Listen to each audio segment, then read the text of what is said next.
3 tablespoons of butter. We're gonna put this burner on a medium.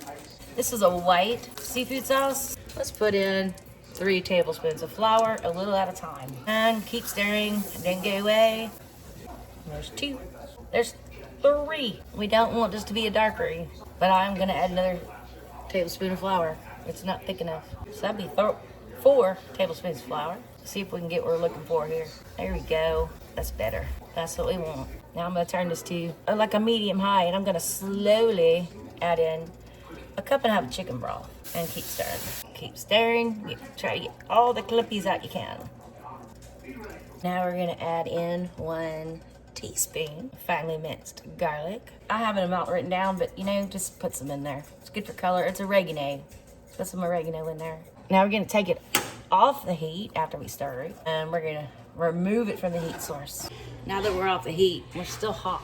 So we're gonna add 2 tablespoons of cream cheese. Just stir that in, let it melt. That'll help cool it down too. Then we're gonna want this to get way cooler before we add in our sour cream, because we don't want the sour cream to curl. Now that we're cooled down and we're not hot, we're gonna add 1 cup of sour cream. It's a little too thick for what I want to do. So here I have more chicken broth.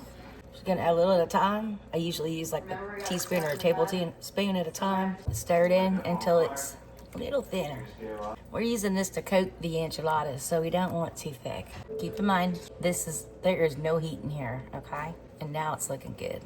Creamy and yummy.